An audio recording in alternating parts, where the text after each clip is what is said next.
certain nombre d'entre nous, ça a été une première fois et on va le refaire. Donc j'ai essayé de synthétiser un petit peu de manière très formelle, un peu pourquoi vous devriez venir avec nous et pourquoi le CES 2021 avec les parcours thématiques qu'on organise présente un intérêt business pour chacun d'entre vous, enfin pour les membres de l'Union des marques et du Cercle Marketing. Le premier point, c'est vraiment saisir les opportunités. Donc je pense que chacun d'entre nous qui sommes ici, on est assez ouvert d'esprit et c'est dans cet état d'esprit qu'il faut aborder le CES parce que vous l'avez vu, c'est un énorme salon avec beaucoup de gens, beaucoup d'interactions. Il n'y a qu'à voir les vidéos et les retombées médiatiques. C'est un peu trouver une aiguille dans une botte de foin pour s'y retrouver. Il faut vraiment avoir l'esprit connecté et très ouvert. Donc saisir les opportunités, c'est très important. Là, je vous ai mis deux quotes de verbatim que j'ai pu entendre sur le salon. C'est sûr que si vous y allez avec l'envie de faire du business très très court terme, vous risquez peut-être d'être déçu. Donc il ne faut pas non plus que ça soit une surpromesse de se dire on part dans un salon et puis ça vaut pour tous les salons que vous pouvez faire. Il faut y aller de manière vraiment très opportunistique. Par contre, ce qui est sûr, c'est qu'en termes de communication et de relations presse ou de retombées sur les réseaux sociaux, ça c'est carrément énorme. Et ne serait-ce que par le networking que vous pouvez y faire. Ensuite, il y a bon nombre de responsables français qui sont présents et c'est aussi un autre moyen de les voir de manière plus informelle ou en tout cas de briser la glace différemment avec eux. Et c'est vrai que c'est une autre occasion de rencontrer des gens que sur manière formelle lors d'un rendez-vous où vous faites votre démarche commerciale sur place. Comme l'a rappelé Lionel, c'est aussi un bon moyen de faire de la prospective, de faire sa veille, de regarder ce que font les autres, de pouvoir échanger avec vos pairs, de regarder un petit peu ce qui se passe sur votre secteur, mais pas que. J'aime beaucoup les termes de décloisonnement, d'être vraiment attentif aux transitions de marché, parce que chacun est dans son business et un petit peu avec ses œillères durant tout le long de l'année. Et là, c'est vraiment un moyen de s'ouvrir. J'allais même dire d'ouvrir ses chakras et de voir ce qu'on peut appliquer ou ce qui marche bien sur un secteur ou sur un des parcours thématiques et de pouvoir se l'appliquer. Je te coupe 10 secondes, mais c'est sans doute le plus impressionnant. Moi, j'ai en mémoire une discussion entre Christelle, qui est plutôt beauty, fashion tech, avec les gens de l'armée. A priori, on dirait qu'ils n'ont pas énormément de choses à se rencontrer. Et au bout de 3 minutes, les textiles intelligents et le soldat de demain, je peux vous dire, ça match immédiatement, dans les deux sens, quoi. Voilà, je referme la parenthèse, mais ça se passe tout le temps entre voilà, tous les secteurs, etc. Et c'est vraiment un élément très difficile à expliquer tant qu'on ne l'a pas vécu, mais je pense à des éléments clés. Pardon de te couper. Non, mais c'est exactement ça. C'est vrai que la base, et je pense qu'on peut aller sur le deuxième slide, c'est effectivement d'avoir cette envie de networker, de réseauter, et en même temps de benchmarker les différentes pratiques. Donc là, on n'est plus dans effectivement pourquoi venir en 2021, c'est comment y aller. C'est-à-dire que comme tout salon, il faut y avoir quand même un objectif précis de réseauter et de se benchmarker, mais aussi d'y aller avec les parcours thématiques. Et donc ça, c'est vrai que c'est le vrai point clé, en tout cas moi qui m'a convaincu de revenir en 2021, c'est à la fois le carrefour sectoriel, le carrefour thématique, et effectivement 6000 Français, mais au sein de la délégation et des différentes soirées que vous pouvez faire, de multiplier les contacts. Ne serait-ce que toutes les opportunités, je ne vais pas raconter, mais j'ai rencontré certains dès dans l'avion avec des paquets de palmitos qui sont tombés, et voilà, et qui sont tombés au décollage, et on est encore en contact. Donc c'est vraiment de favoriser ce type d'interaction. Donc les parcours thématiques, je pense que la meilleure illustration, c'est celle que vous a faite Benjamin avec XRVR, mais aussi je pense au tourisme. On a fait des parcours thématiques sur on a vu les différents stands à travers le prisme du tourisme, et forcément ça amène beaucoup de sources de réflexion.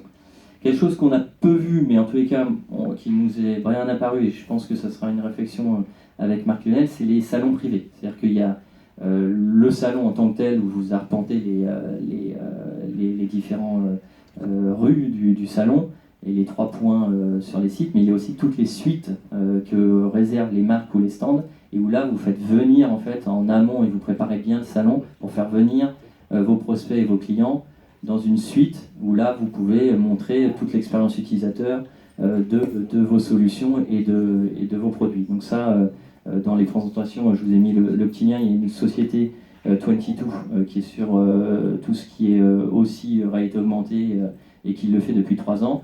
Et c'est vrai qu'ils reçoivent dans un cadre intimiste leurs clients, et ça je pense que c'est vraiment un point clé à explorer. C'est effectivement, on a eu des sollicitations, hein, et pour l'instant on n'a pas encore j'ai envie de dire, la bande passante pour exploiter cette zone-là. Il y a déjà 4500 stands, etc. Mais tu as raison, il y a sûrement beaucoup de choses.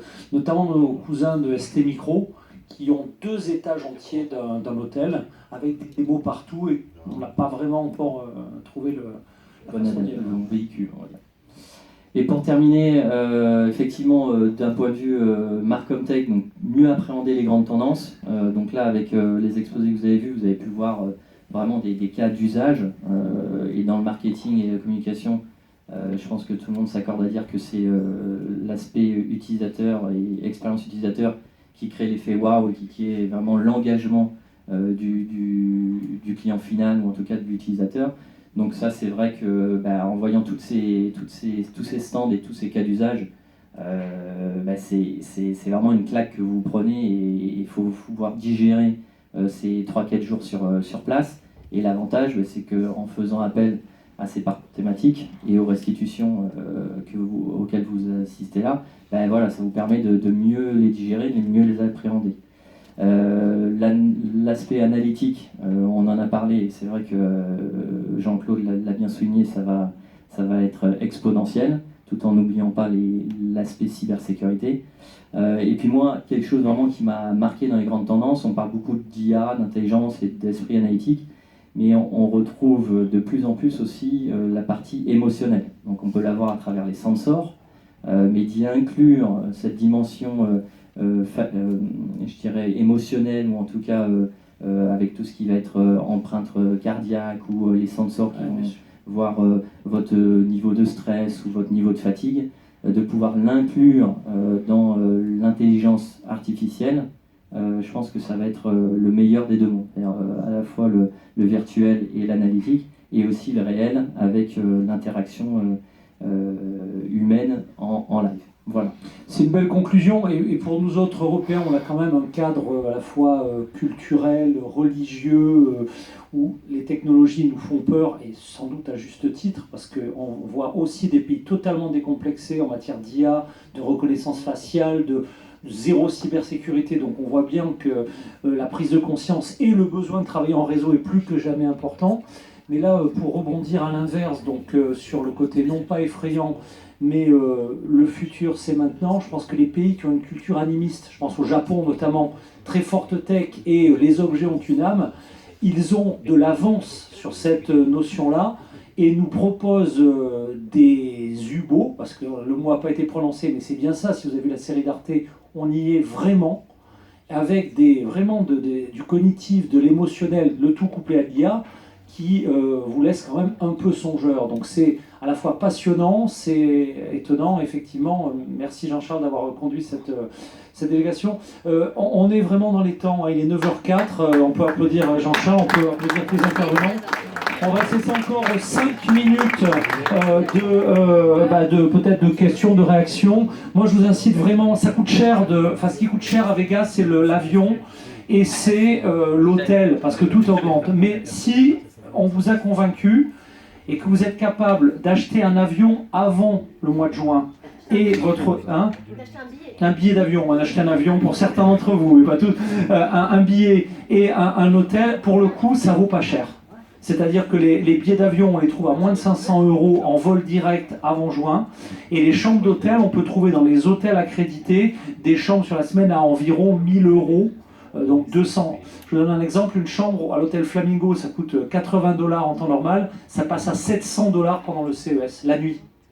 Voilà. Donc si vous savez vous y prendre à l'avance, et nous on va mobiliser les acteurs pour que ça ne soit pas franchement un problème de budget, il y a vraiment des early birds, pas tant sur le coût du village qui est extrêmement réduit, on pourra en parler pour faire la promo, mais pour le coup ce qui est vraiment un frein c'est le voyage. Donc si vous êtes convaincus, parlons-en au mois de juin, venez sur cette expérience parce qu'elle est humaine pour le coup. Il y a un réseau, le village francophone, qui s'est vraiment fortement développé. Et maintenant, il y a nos cousins du Global Village qui commencent à partager nos valeurs. Et je vous assure que c'est vraiment au-delà de la tech, je pense, un réseau qui est fort. Et moi, je suis vraiment ravi d'avoir pu vous connecter déjà avec 3 de nos coordinateurs. Tu as peut-être une question? Ouais, non, nous on y était, on a eu la chance d'avoir été. C'est indéniable, il faut y aller parce qu'il y a une effervescence incroyable. Par contre, sur l'hôtel, malheureusement, on a déjà regardé, nous. Bah, c'est le même prix, hein. 1 an à l'avance, il n'y a pas d'early bird. Alors, si, Moi, j'ai on a des bons tips. plans. C'est quoi le type? J'ai pardon. Voilà. Juste une info comme ça. On a le Black Friday et le Cyber Monday. Et donc Kevin, qui n'est pas là ce soir, qui pilotait Entertainment Tech, qui est américain mais qui vit à Paris, lui, il a acheté ses chambres d'hôtel pendant le Cyber Monday à un prix, mais genre 600 € au Planet Hollywood. Voilà. Donc ça, c'est un truc à regarder. Les promos marchent aussi pour les Alors, sur les avions, on est bon. Alors, plusieurs tips très opérationnels sur le prix. C'est-à-dire que déjà, si vous avez envie de vous offrir quelques jours de vacances, il faut savoir qu'en partant le 1er, pour un événement qui commence le 6, les billets d'avion sont droppés parce que juste après le 1er janvier, les vols Paris-Vegas, ou alors mieux, vous allez à Phoenix en Arizona ou dans l'Utah, Salt Lake City. LA, voilà, ben toi, toi, tu es parti par LA. Combien? 150 € au billet retour. Donc si effectivement vous arrivez quand tous les exposants arrivent, etc. Bon, donc là, il y a vraiment un bon plan, c'est de partir avant parce que les avions sont tellement plus bas et le coût des hôtels, je vous dis, parce que pour le reste de l'année, ça ne coûte pas très cher. Et surtout la période juste, alors vous allez à Vegas au jour de l'an, ça coûte très cher. Vous allez au 1er janvier, ça ne coûte plus rien. Vous voyez, c'est vraiment du yield brutal. Voilà. C'est du yield brutal. Donc ça, voilà, donc il faut être en vigilance. Et puis pour le reste, tout au long de l'année, alors ça, un point important, c'est que des villages, on avait au CES, mais la plupart des pays nous ont dit, mais attendez, nous on va venir sur Vivatech, donc on va accueillir les délégations étrangères, et même si vous n'avez pas, c'est quand même très cher aussi Vivatech, ça coûte 500 €, il faut pouvoir les mettre, moi je suis désolé, on les met pas, mais on va avoir des side events avec les délégations étrangères, donc pour l'instant, les premières Marcomtech, les premières Beauty Tech se structurent, mais on a d'autres pays qui ont, dans les 22 domaines, déjà commencé à structurer. Et puis il y a des domaines qu'on ne couvre pas encore. Là, on est en train de pousser certains d'entre vous, Jean-Charles également, pour créer par exemple le collectif EducTech, parce qu'on n'avait rien sur tout ce qui était éducation. Sur la culture et le patrimoine, on n'a pas encore réussi à avoir des collectifs. Et puis les collectifs pays, et puis évidemment les collectifs technologiques. Donc on a plein de places aussi pour vous intégrer, pas seulement en mode participant, mais ça fait vraiment partie de l'ADN du village. Si vous venez, vous serez membre du jury, si vous êtes décideur ou acheteur de tech. Si vous offrez de la tech, vous allez pitcher. Si vous avez envie de travailler sur la curation des stands à visiter, plusieurs semaines avant, vous pouvez y travailler. Donc il y a ce côté d'appel à contribution, qui est évidemment pas obligatoire, mais qui, si vous rentrez dans cette logique additionnelle de contribution, vous créez tout au long de l'année, vous entretenez un réseau. Donc plusieurs rendez-vous, le Festival de Cannes, on aura un village, la Hannover Messe pour ceux qui êtes dans l'industrie, donc le Vivatech, Barcelone Smart City et le CES sont déjà à peu près dans le calendrier de l'année. Voilà. Est-ce qu'il y a des questions, des remarques? Je demanderai peut-être aux intervenants de revenir autour de moi s'il y a des questions. Et puis Catherine qui a fait un super boulot. Et puis où est-ce qu'il est le meilleur community manager du monde que je tiens vraiment à nouveau, Bruno? Il n'y a pas de Wi-Fi. Il n'y a pas de Wi-Fi, on s'en fout. Non, ce homme-là, franchement, il est. Alors d'abord, il passe son temps, il n'y en a pas. Mais ah ouais, c'est peut-être pas le même opérateur dans ce cas-là. Mais franchement, Bruno, je voulais vraiment publiquement te remercier parce qu'il y a 1 an, on n'avait pas de community, c'était vraiment à la bande, etc. Et cette année, il nous a fait exploser, pulvériser les audiences, les relais médias, etc. Donc vraiment, au nom du collectif, merci et merci à Jean Double, d'ailleurs, qui a amené ce contributeur précieux. Je vois qu'il y a trois des agents doubles au premier rang. C'est une bande de filles qui... Voilà. Catherine, peut-être tu veux conclure, Florent, voilà. Des questions peut-être? Any question, guys? Pas de questions. Je crois que juste une remarque. Ouais. Allez, Jean-Claude. On parlait du budget. On peut dire qu'aller au CES avec toi, ça a un coût, mais ça n'a pas de prix. Merci bien. Plus de questions, bah voilà. Ouais. On va faire une petite photo du coup. Ah bah Bruno, hein, tu vas nous tweeter. Bah, venez tous, on va se faire une petite photo sympa. Et puis après, moi j'en prendrai une de Bruno parce qu'il est toujours derrière la.